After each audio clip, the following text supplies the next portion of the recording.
Practice, c'est ma deuxième maison. C'est ma deuxième. Moi, mon vécu, je l'ai vécu qu'en prison.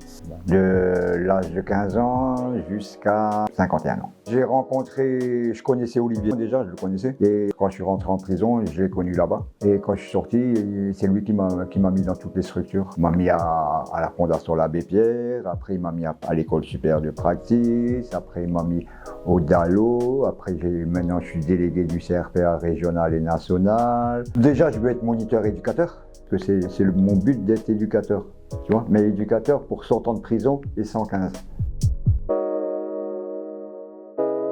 Oui, ça me sert parce que quand il y a des gens qui sortent de prison, soit des mineurs qui vont des fois au lieu ou des majeurs, je parle avec eux, je dis voilà, si tu veux t'en sortir comme moi, trouve-toi un éducateur avec qui tu fais plus confiance et tu te mets dans les associations. Si tu veux venir avec moi, tu viens, je te montre comment ça marche et il faut t'en sortir, c'est pas en faisant des conneries, ici et ça, que tu arriveras à avoir un vécu bien. Alors maintenant, moi, j'essaie de voir avec les structures que c'est eux qui viennent parler de leur parcours. Parce que moi, ça y est, moi, c'est fini mon parcours. Maintenant, j'essaie d'apprendre à eux à aller dans le domaine du travail. Soit comme éducateur, comme service social, ou comme peintre en bâtiment, ou comme espace vert. Voilà. Alors j'essaie de les aider. Et vu que j'ai des contacts avec des chefs de service, des directeurs, le juge d'application des peines, le procureur, parce que je rentre en prison.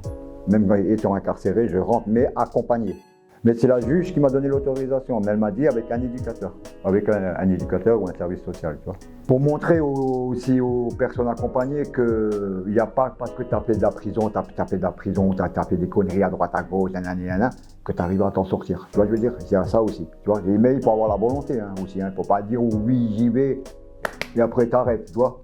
Mais j'essaie de montrer aux gens qui sont dans la rue ou à personnes qui sont dans mal truc, dire voilà, pas parce que tu es dans la rue que tu n'arrives pas à être un éducateur ou monter la pente tout seul, tu vois. Donc, moi j'ai bien fait et j'essaye de parler avec eux. Alors des fois ça marche, des fois ça marche pas.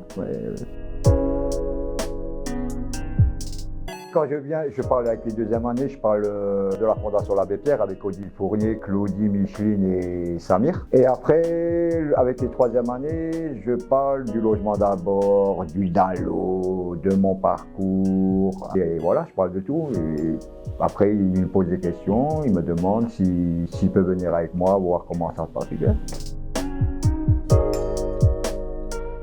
Practice, c'est ma deuxième maison. C'est ma deuxième maison. Practice, je connaissais pas. Tu vois, je connaissais le CAP avant, tu vois. Mais je savais pas c'était quoi avant ici, tu vois. Et quand j'ai connu ici, j'ai regardé une fois, deux fois. Après, il m'a dit, il a parlé avec Chantal, avec Marion Grandval et tout. Ils ont parlé ensemble. Après, ils ont dit, voilà, on le met pour le logement d'abord et tout. On le fait travailler, on le met avec nous au logement d'abord. Ils m'ont dit, oh, on va lui poser la question, mais il n'est pas commode. Hein. Olivier, il a dit ça. Il a dit, il n'est pas commode et tout. Eh ben, ça a marché. Hein. Pour moi, Practice, pour moi, personnel, c'est un but pour moi. Parce que vu que je vais faire la formation, au moins déjà j'apprends ici.